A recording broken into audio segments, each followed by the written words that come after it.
पहाड़ी क्षेत्र का बड़ा गांव है। इस कोल्ड डेजर्ट में स्थित यहाँ पर अधिकांश लोग बौद्ध धर्म के अनुयायी हैं और बौद्ध मान्यता के अनुसार यहाँ पर तिब्बती लामा रिम्पोचे ने कुछ समय बिताया था, यहाँ पर स्टे किया था। इसके बाद ही वो हिमालय को पार करते हुए तिब्बत में पहुँचे थे।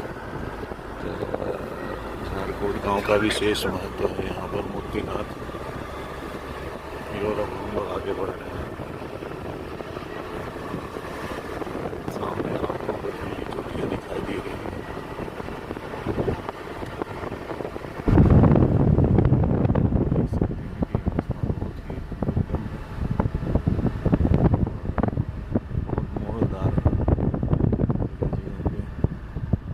डिग्री एंगल का मोड़ है और एक साथ एल्टीट्यूड बढ़ता जाता है।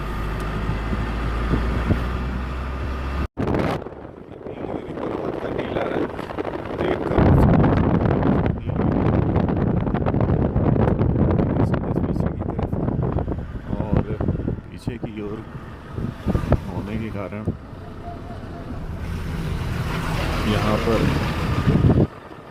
नीले कलर का पर्वत दिखाई दे रहा है। नीलगिरी पर्वत अन्नपूर्णा रेंज का हिस्सा है। इसके ऊपर बर्फ जमी हुई है।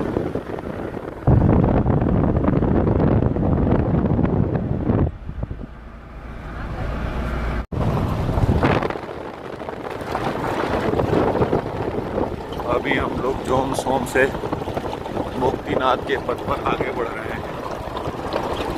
जोमसोम 12वीं शताब्दी में तिब्बती राजा द्वारा बनवाया गया एक फोर्ट का नाम है, जिसकी तिब्बती भाषा में शाब्दिक अर्थ का होता है एक किला, नया किला। वास्तव में यह ट्रेड रूट पर पड़ता था। जब चीन और तिब्बत के बीच में व्यापार होता था तो उस व्यापार को नियंत्रित करने के लिए तिब्बत के किंग ने जोमसोम में एक फोर्ट बनवाया था, जिसे न्यू फोर्ट के नाम से जाना जाता था। जोमसोम का मतलब ही होता है न्यू फोर्ट।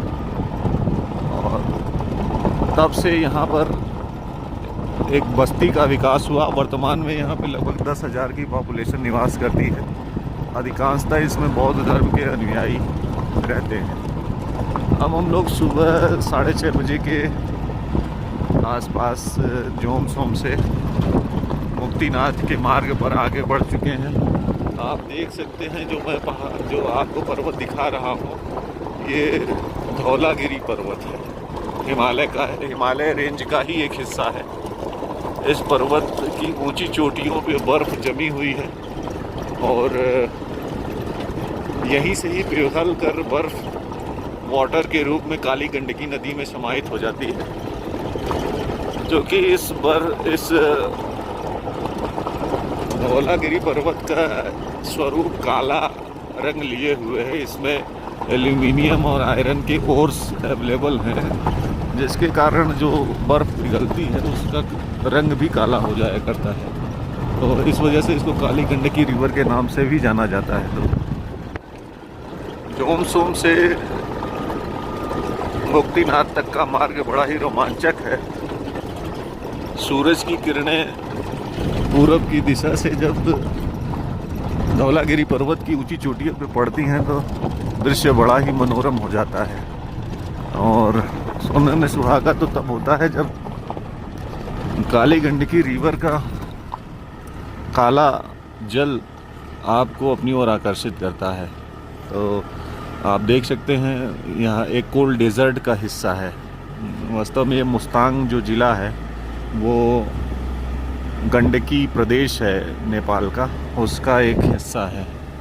और अन्नपूर्णा रिज़र्व नेपाल ने इसको घोषित कर रखा है। यहाँ पर ह्यूमन एक्टिविटीज़ और इंडस्ट्रियल एक्टिविटीज़ प्रोहिबिटेड हैं, उन पर रोक लगी हुई है। तो बहुत ज़्यादा कुछ किया नहीं जा सकता है। बहुत ठंड मौसम है और -1 डिग्री टेम्परेचर के आसपास मार्च महीने में भी ठंडी है। तो इस ठंडक में देखें बहुत ऊंचाइयां लिए हुए हैं। इसका एल्टीट्यूड देखिए आप। गाड़ी चलाने में। तो इस मार्ग पर बढ़ना भी अपने आप में एक बहुत कठिन यात्रा है। और सीढ़ी नुमा खेत बना के यहाँ लोग अपने जीवन का यापन करते हैं। स्पेशली सेब की खेती होती है, आलू की खेती होती है, गोभी की खेती होती है। तो यहाँ पर सीढ़ी नुमा खेती करते हैं लोग। लेकिन चूँकि कोल्ड डेजर्ट है, यहाँ पे बारिश होती ही नहीं है, तो लोग जो अन्नपूर्णा नदी से, अन्नपूर्णा पर्वत श्रेणी से जो जल निकलता है बर्फ़ के रूप में, उसी जल से ही ये लोग सिंचाई का भी इस्तेमाल करते हैं और पीने का भी इस्तेमाल करते हैं उस जल का। इस प्रकार से हम लोग 2700 मीटर की ऊंचाई पर जोम सोम था, वहाँ से लगभग 1000 ज़्यादा मीटर 3750 मीटर की ऊंचाई पर आगे बढ़ रहे हैं। और यहाँ पे ऑक्सीजन की कमी लगातार कम होती जाएगी। इससे लोगों को सांस लेने में भी तकलीफ हो सकती है। तो आप देख सकते हैं खिंगा यहाँ से 4 किलोमीटर की दूरी पर है। खिंगा के बाद रानी पेट एक जगह आएगी। रानी पेट से ही हम लोग मुक्तिनाथ की ओर आगे बढ़ेंगे। इस मनोरम दृश्य को आप देख सकते हैं, एंजॉय कर सकते हैं। कितना तीव्र ऊंचाई है, बहुत दुरूह रास्ते हैं, ये बहुत ही टफ टरेन है यहाँ का। यहाँ पे जीवन को सरवाइव करना भी अपने आप में एक बहुत बड़ी उपलब्धि है। इस तरीके की यात्रा बहुत ही कम लोग कर पाते हैं। ईस्ट साइड से लगभग 3000 मीटर की ऊंचाई पर ये स्थान है। और सामने आपको नीलगिरी का ही हिस्सा है, ये नीलगिरी। ये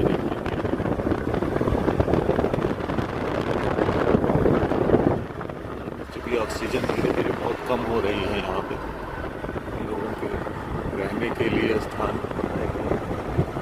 और अब हम लोग धीरे धीरे अपने गंतव्य की ओर आगे बढ़ रहे हैं।